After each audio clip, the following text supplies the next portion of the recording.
There's a sorrow that I have about it every day.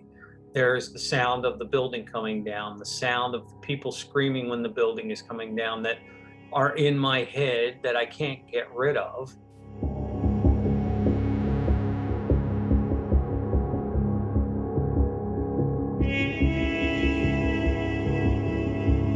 At that time, I was in a senior role at CNA Insurance in downtown Chicago, and I lived in Aurora, Illinois. Virtually every insurance company in the country, maybe in the world, had offices there at the Trade Center. In August, I got asked to go to a meeting on this particular day, and there were 54 of us that were in that meeting, the host included. Only 7 out of the group of 54 survived that day in that meeting. The meeting was supposed to start at 8:30. No insurance meetings ever start on time. This one didn't start on time, and at about 8:46, we noticed the lights were flickering. We were in an internal conference room, so there were 4 walls with no windows and 1 door. So we didn't see anything. We didn't feel anything. We didn't hear anything. We just saw this flicker of lights. One of the guys from the company that we were visiting came into the room, told us that we had to evacuate.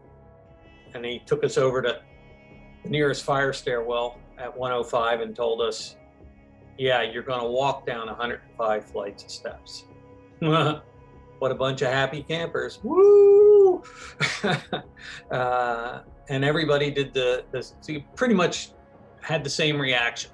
They all reached for their cell phone. We were going to call somebody to moan and groan about the fact that we couldn't have our meeting. We'd come all the way there, and now all of a sudden we couldn't have our meeting. And it was interesting because cell service was gone.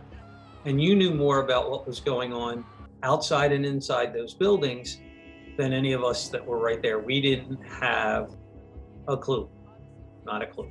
Live shot there. That is the World Trade Center, and we have unconfirmed reports this morning that a plane has crashed into one of the towers. And because we were at 105, which at that time was the highest occupied level of the building, you're the last coming down. There's nobody behind you. There's no mad rush of people pushing behind you to go. There's nobody running. You can't run down steps that go back and forth like this, switchback steps that go back and forth. When we got down to the 90th floor, the fire stairwell door, which all of them should automatically close in an emergency if they were even open, but this one was propped open, and everybody from the fire stairwell that I'm in are filing out of the fire stairwell and onto the 90th floor. I followed everybody. I know I experienced the worst 30, 40 seconds of my life there. That's the chance we had for the first time to look out the windows to the north and to see this unbelievable sight. Huge black holes through the sides of that building, gray and black billows of smoke pouring up the side of the building and out of those holes and up the side, and red flames, redder than any red I had ever seen before, licking up the side of that building and up beyond the roof at the top level. And you see all that. And it was a crystal clear day that day in New York City. And I remember being able to see through that smoke, through that fire, into the huge black holes in the building and seeing pieces of the fuselage of a large plane lodged inside the building. And I remember, my God, I'm thinking to myself, my God, how did the pilot not see that building? How did he miss the building? Well, he didn't miss. He did exactly what he was set out to do. He didn't miss. You see all that. You see the furniture, the paper, the people being pulled out of the building against their will. Awesome, gruesome sight. And I was so afraid. So afraid. Had that pit of my stomach. I want my mommy feeling. I just wanted to go home. I didn't want to be there. I wanted to go home. And I don't know, there were people on that floor at that point. They were screaming at the top of their lungs, and yet they seemed to be frozen there, whether they were frozen in fear, mesmerized by what they saw. I'm looking at this thinking, this isn't a made-for-TV movie. This isn't an Xbox game. This is reality. It's got to be a terrorist attack. I can't tell you anything more than that. I saw the plane hit the building. By now, the world was watching as flames took hold, but even then, few expected this was about to become worse, much, much worse. I got back to the top of the fire stairwell. They were making an announcement over the PA system, something to the effect of, the event has been contained to the North Tower. We believe the South Tower is safe. If you think about the circumstance, it made a lot of sense. There's somebody, a woman or a man, in charge of building security.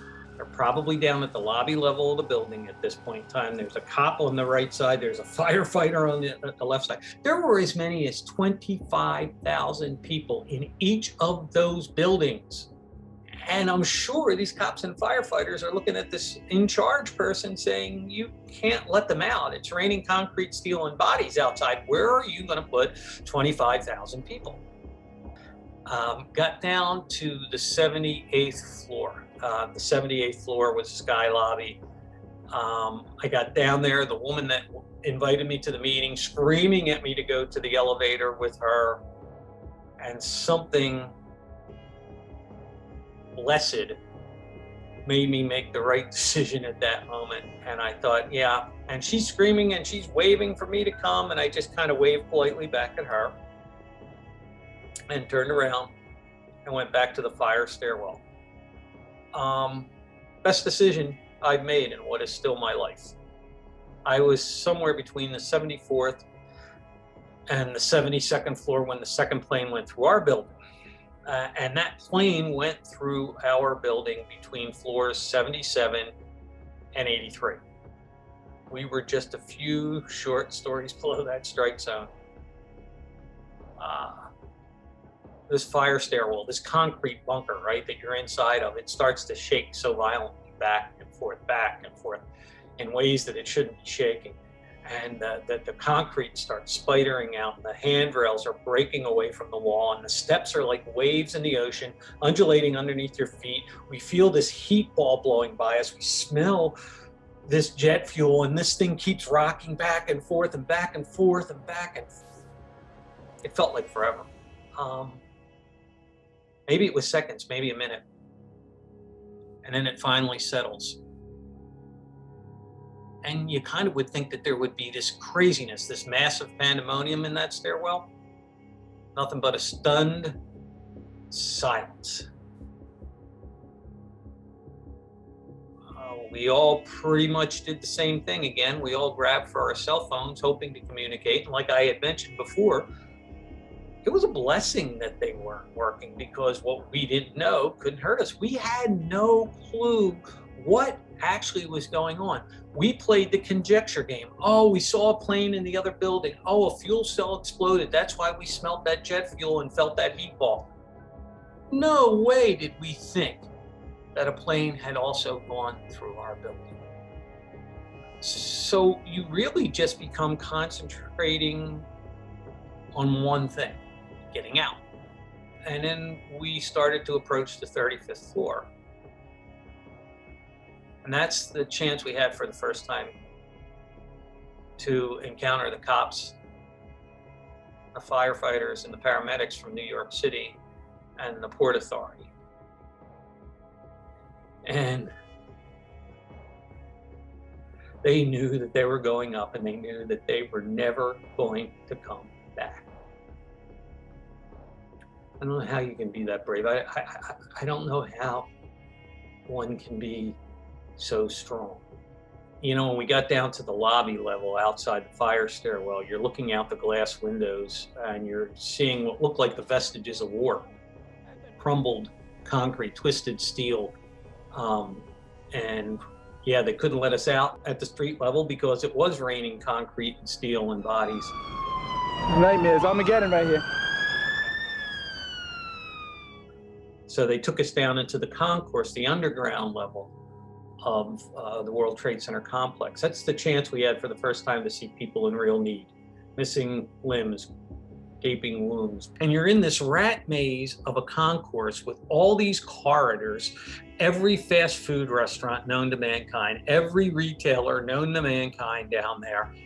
And you just have no clue. And this one kid in the front of our little group said, hey, we want to get to the northeastern end of this complex because it's the furthest away from the buildings. The internal GPS said, yep, he's right. He's right. He's absolutely right. I'm following him. We get out of the building, they're bobcat bulldozing back everything. It's gruesome. And every uniform is screaming at you, run, run, run, don't stop, don't stop. And we took off, and we were only 8 blocks away from the building, about 8 blocks north, 8 minutes. They're short blocks in that southern section of Manhattan. And came across a commercial laundry. The doors were thrown wide open. WINS, the all-news radio station, blaring out that this was an on-purpose terrorist attack. Our jaws just dropped to the ground. This doesn't happen in the States. This doesn't happen here. But I mentioned earlier that there are things that you keep forever.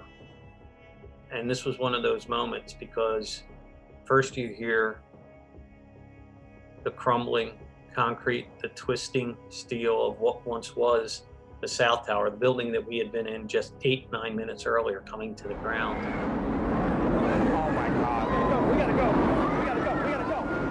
And even more hauntingly, the sound of hundreds, thousands, maybe tens of thousands of people on the streets of New York, all screaming the same blood-curdling scream all at the same time.